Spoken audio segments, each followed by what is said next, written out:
moment where you make decisions.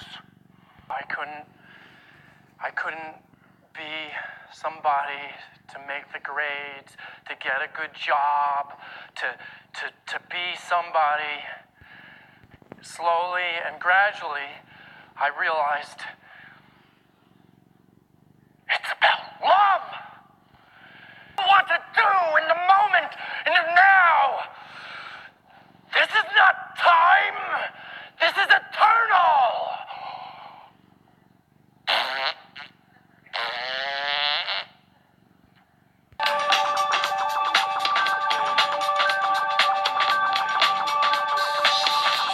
Find yourself living in a shotgun shack. Okay?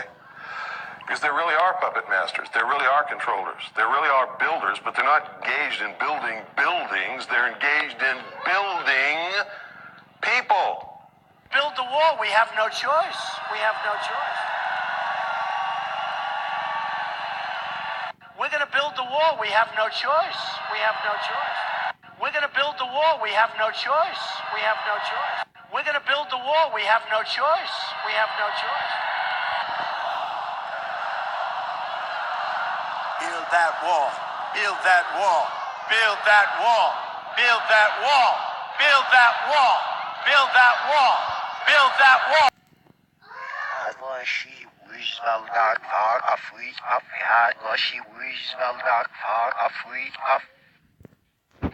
Everything else is basically, wow, this opens up the doors to a lot of things, but you must use it selflessly. If you're going to be evil, do it selflessly. And if you do evil selflessly, you're going to realize that you're not doing it, you're not really committing evil, you're committing a good act upon humankind. And who created humankind? The goddess Lucifer. So, what are you doing wrong? You know, if you tell everybody that the earth is flat and at the center of the flat earth plane is your holy grail, and mainstream media is like, no, that's not what's supposed to be going on, what are you doing wrong? In their eyes, that's evil, but in your eyes, that's lovely. Does that make sense? Is the parallel universes that you live. Right now, you're on the wrong side of the fence. You're on the side where you died, and you need to get to the other side, where it's eternal life in the Garden of Eden. You need to get to the very center of the flat earth plane, where every compass points to, drink from the living waters, and then pass into the land of perpetual twilight.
Anyway, where I'm from, life is more painful than death. Don't say that. Unfortunately, it's true. Life's a dragged when you don't have an identity to call your own. You do have an identity. You're the greatest artist I've ever seen. You're the greatest artist I've ever seen.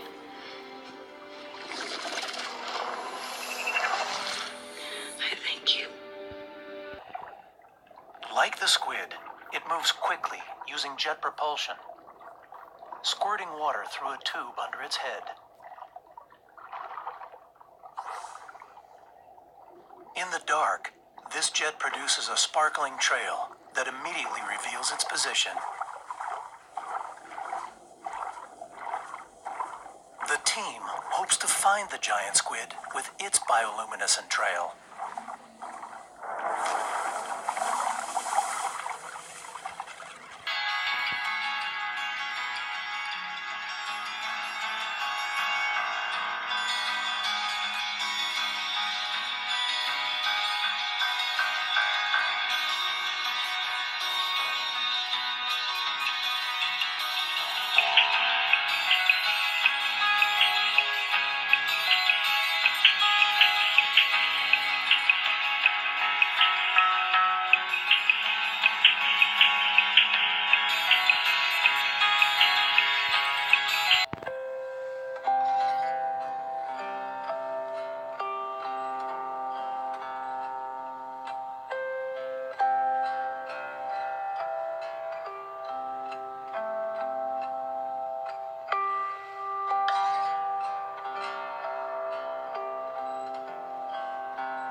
Got all over him.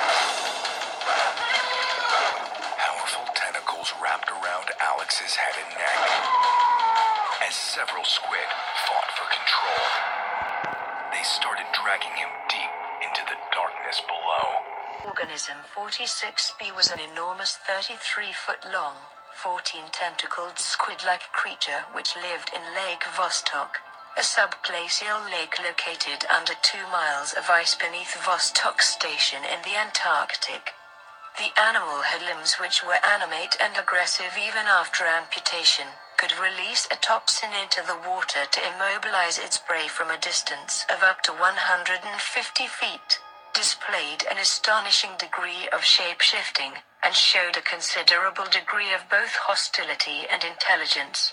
Vostok Station, established by the Soviets in 1957. Epic-sized predators rising from the depths. The Kraken of legend. As it devours its competition, it may be headed for our very own shores. And even expert divers encountering the Kraken's smaller kin, the humboldt squid, can't withstand their deadly power. Seasoned professional Scott Cassell has jumped into squid-infested waters, and he's in serious trouble. I get hit on the left and the right almost simultaneously with a ferocity I was not expecting. The attack escalates into a horrifying frenzy. It's as if the squid lulled Scott, only to ambush him. As I'm hit by these animals, I can feel them pinching into my back of my arms and in the back of my neck with these incredible beaks. The Humboldts gnaw at Scott with their razor-sharp beaks, slicing through his wetsuit. Squid beaks deliver a bite force greater than an African lion. They can cut through nearly anything, from solid bone to Kevlar plating. The most important thing is stay away from that beak. But if it bites you here, it can mechanically amputate your hand. For Scott, fighting off this sharp beak is like being caught bare-handed in an underwater knife fight. And at that point, another squid sees my camera, reaches over behind me, grabs my camera, and then pulls back as hard as he can, and dislocating my right shoulder like it was nothing. I'm horrified by the pain that I just experienced. Two more grab onto my legs and start to pull me down. Wrapped in a death grip, Scott's being pulled down so fast, his eardrum implodes, causing incredible pain. Scott realizes if he doesn't escape, he'll be dead within seconds. Organism 46B. During a scuba dive for which they required low-temperature wetsuits, the creature was encountered on day 1 of the expedition. Organism 46B is a species of giant octopus, but with 14 arms rather than 8. It shares traits of its nearest known relative, Vitrilodonella ricardi, the glass octopus. But 46B can do one thing that its smaller cousin cannot. It can paralyze from a distance of 150 feet because its venom is contained in the sac that is normally used for expelling ink. Expedition member Alexis Vindogradov, the radio operator, was dispatched in this way, and the radio was lost. Like the mimic octopus of the Indo-Pacific, 46B has remarkable powers of camouflage. The mimic physically changes its form to resemble one of 15 other aquatic species, such as a lionfish, or a sea snake, or a jellyfish. Again, organism 46B takes this ability one step further. Dr. Padalka witnessed the creature in the shape of a human diver. They thought it was a member of the team swimming toward them. The scientist nearest to the creature, a marine biologist, became the second researcher to lose his life when the organism resumed its shape and ripped him to pieces.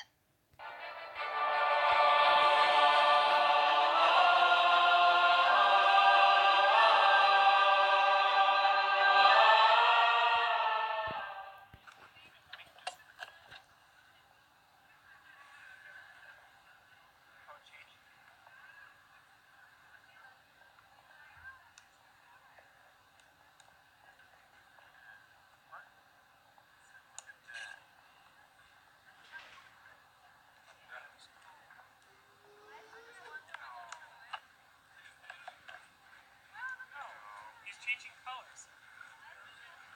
Yeah, get down here. There's the soul. He's white now, and he was just red a few seconds ago.